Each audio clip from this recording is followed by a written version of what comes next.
Assalamualaikum warahmatullahi wabarakatuh.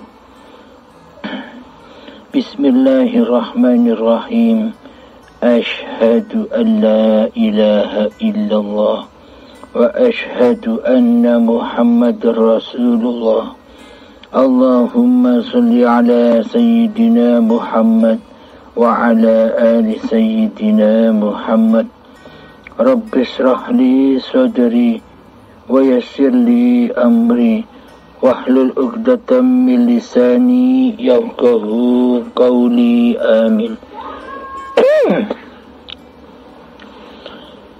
Bismillahirrahmanirrahim. Apa kabar wahai sahabat-sahabatku, sahabat pemirsa channel Uripe Allah? Semoga kalian semua selalu diridhoi oleh Allah Subhanahu wa ta'ala dan dipahamkan dengan seluruh apa-apa yang sudah dipaparkan di dalam channel Uripe Allah, dan semoga bisa mengamalkannya. Amin amin ya rabbal alamin.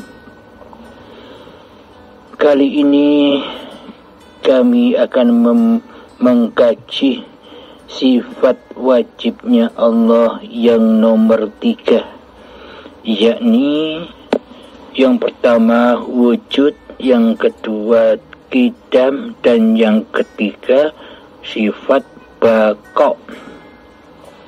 Baqo adalah kekal. Allah itu maha kekal. Hidup itu maha kekal. Hidup takkan pernah rusak. Hidup tetap suci dan kekal. Jadi hidup dahulu yang ada di Nabi Adam, kemudian Nabi Adam dimatikan, kemudian hidup berkekalan lagi, hidup kepada manusia-manusia setelahnya Nabi Adam, dan sampai kini hidup terus kekal.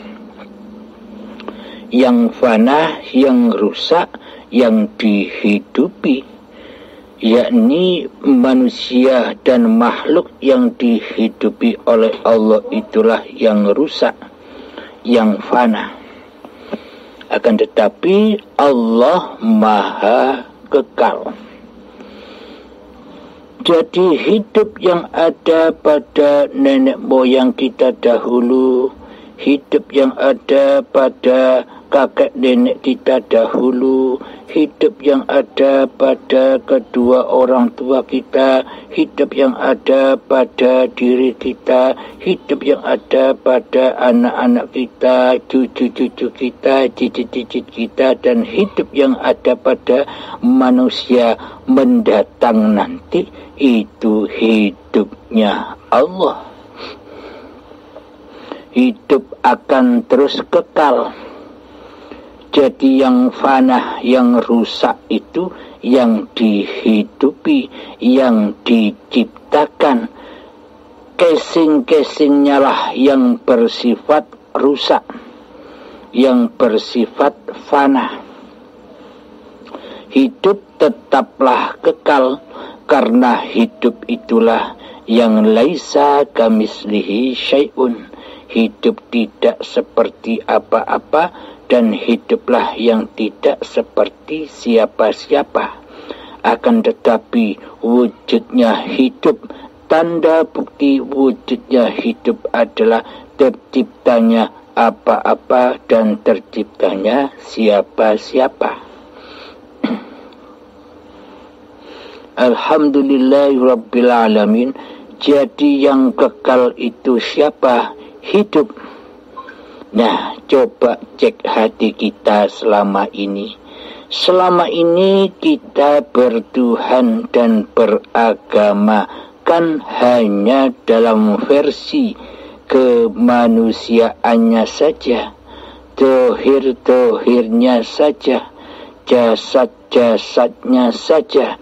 Jadi pada intinya selama ini kita bertuhan dan beragama, yakni agama dan bertuhannya fana, menyembah yang rusak, yakni hati selalu berpraktek di dalamnya linafsi, yakni apapun yang kita lakukan, ibadah apapun yang kita kerjakan, sholat apapun yang kita lakukan, semuanya menyembah yang rusak, semuanya menyembah yang fana. Apa maksudnya? Di dalam hati kita yang ada siapa? Yang fana ataukah yang bakok? Di hati kita yang wujud siapa? Nama diri manusia kita ataukah Allah?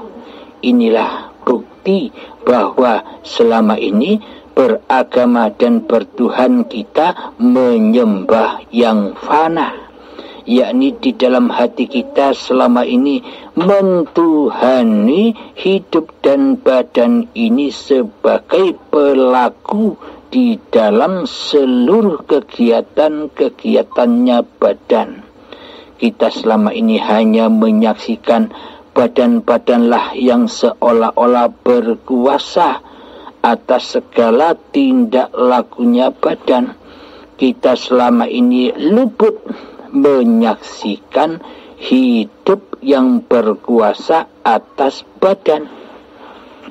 Inilah bukti selama ini iman kita, beragama kita, Islam kita, bertuhannya kita selama ini hanyalah menyembah, mengabdi dan bertuhankan di hati kepada yang fana, yang rusak, yakni linafsi.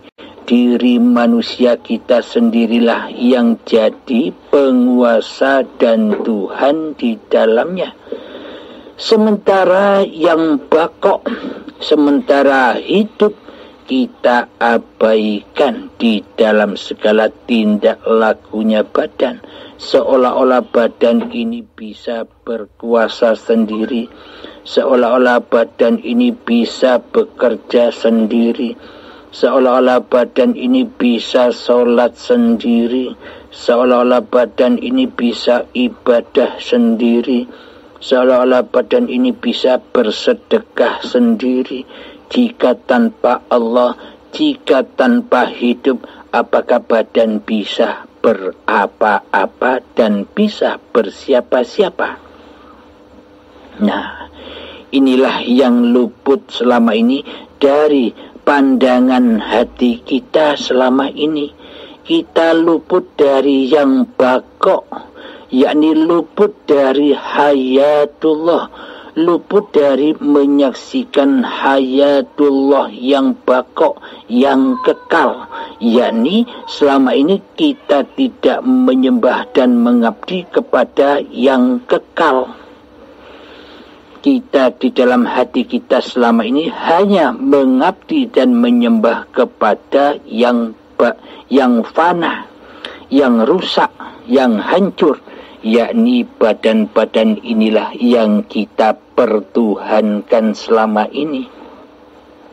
Seolah-olah sebuah ibadah, seolah-olah sebuah sholat, seolah-olah sebuah kebaikan ini adalah ciptaan badan, bukan ciptaan Allah. Selama ini kita luput dari penguasanya badan. Kita hanya menyaksikan badan-badan kitalah yang mampu bisa berbuat kebaikan ataupun keburukan. Selama ini kita mengira badan kitalah yang berkuasa atas segala kegiatan sehari-harinya, sejak bangun tidur hingga sampai tidur lagi, seolah-olah syariat badan inilah yang berkuasa. Inilah yang dimaksud selama ini kita bertuhankan kepada yang fana, kebalikan dari sifat baqo yang hancur. Maka hancur leburkanlah namamu di hatimu, maka hancur leburkanlah kewujudan diri manusiamu di hatimu, maka fanahkanlah, hancur leburkanlah kehidupan diri manusiamu di hatimu, maka fanahkanlah, hancur leburkanlah kedudukan kekuasaan diri manusiamu di hatimu. Kembalikanlah seluruh sifat-sifat itu kepada yang berhak, kepada pemiliknya, yakni hiduplah sebagai pemiliknya, yang bakoklah yang memiliki dan yang berhak menyandang seluruh sifat-sifat wajibnya.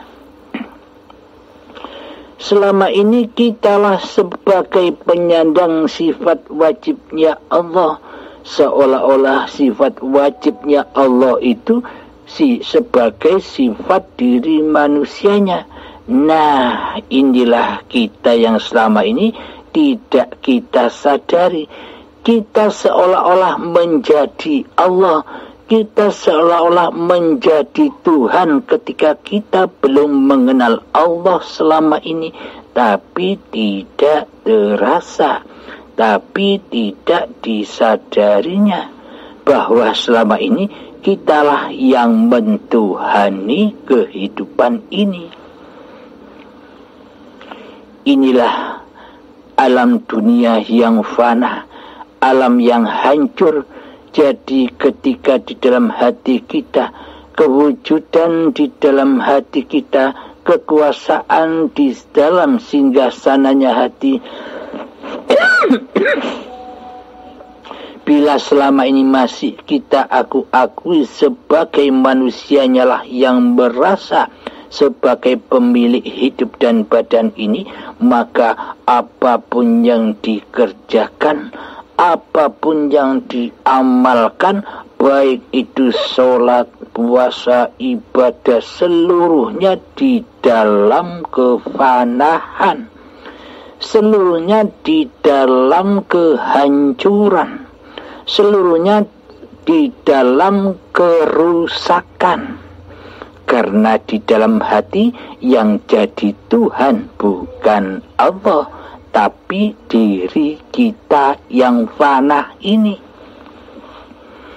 Tapi selama ini tidak kita sadari, karena kita tidak bertuhan.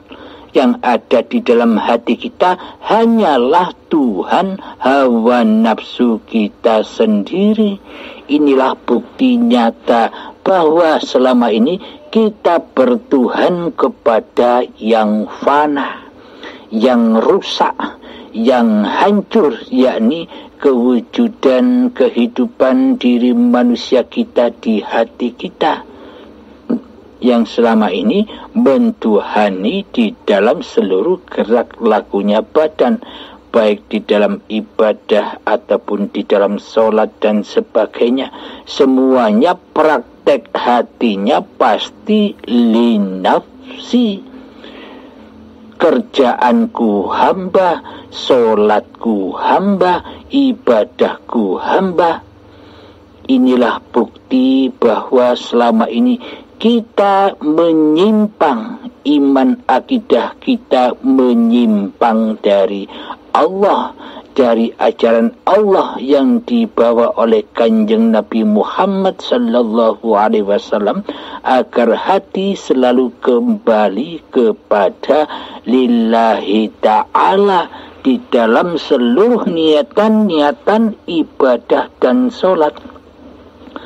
Akan tetapi praktek hati kita selama ini menyimpang, tersesat jauh ke dalam linafsi, seolah-olah bukan Allah pelaku di dalamnya, seolah-olah di dalamnya pelakunya adalah diri kita kita sendiri.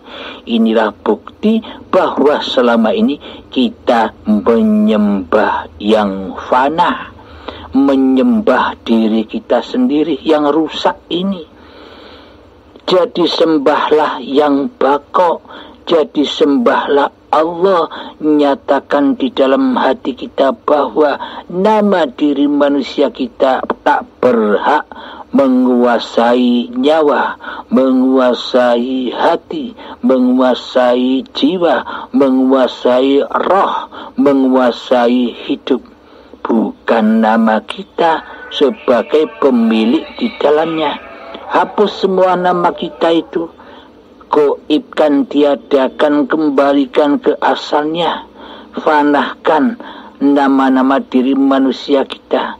Nyatakan di dalam hati bahwa hidup inilah Allah, inilah yang dimaksud amal yang kekal, amal yang bako. Ketika kita beramal apa saja, ketika di hati sudah nyata bahwa seluruh pergerakan badan ini hanya dikuasai oleh Sang Pencipta, penciptanya yaitu Allah, yaitu Hayatullah.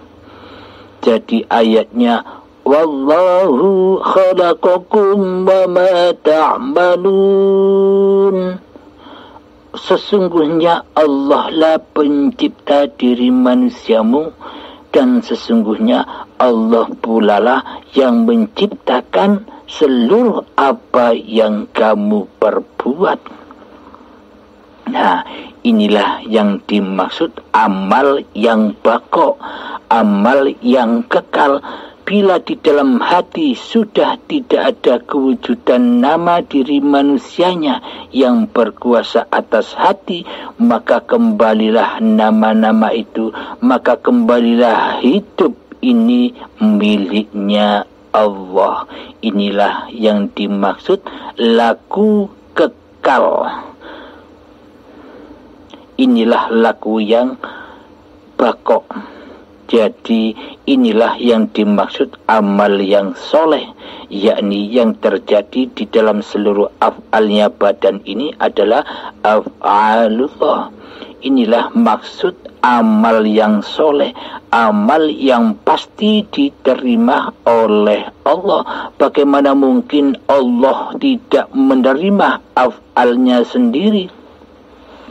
Jadi yang diterima oleh Allah adalah af'al yang suci, yakni af'alnya sendiri.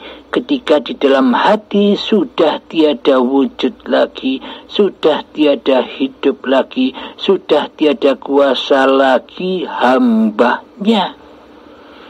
Yang ada hanyalah Hayatullah. Inilah yang bako itu, inilah amal yang bako, amal yang kekal, amal yang sampai ke alam akhirat. Kelihatannya badannya masih di dunia, tapi amalnya sudah sampai ke alam akhirat. Yakni amal yang bako, amal yang kekal, amal yang di hati hanya lillahi ta'ala. Inilah ajaran yang dibawa oleh Allah dan lewat Kanjeng Nabi Muhammad sallallahu alaihi wasallam agar kita membenahi. Indama bu'istu liutammima makarimal akhlaq, agar kita bisa membenahi kondisi akhlak hati kita kepada yang bako, kepada Allah, kepada Hayatullah.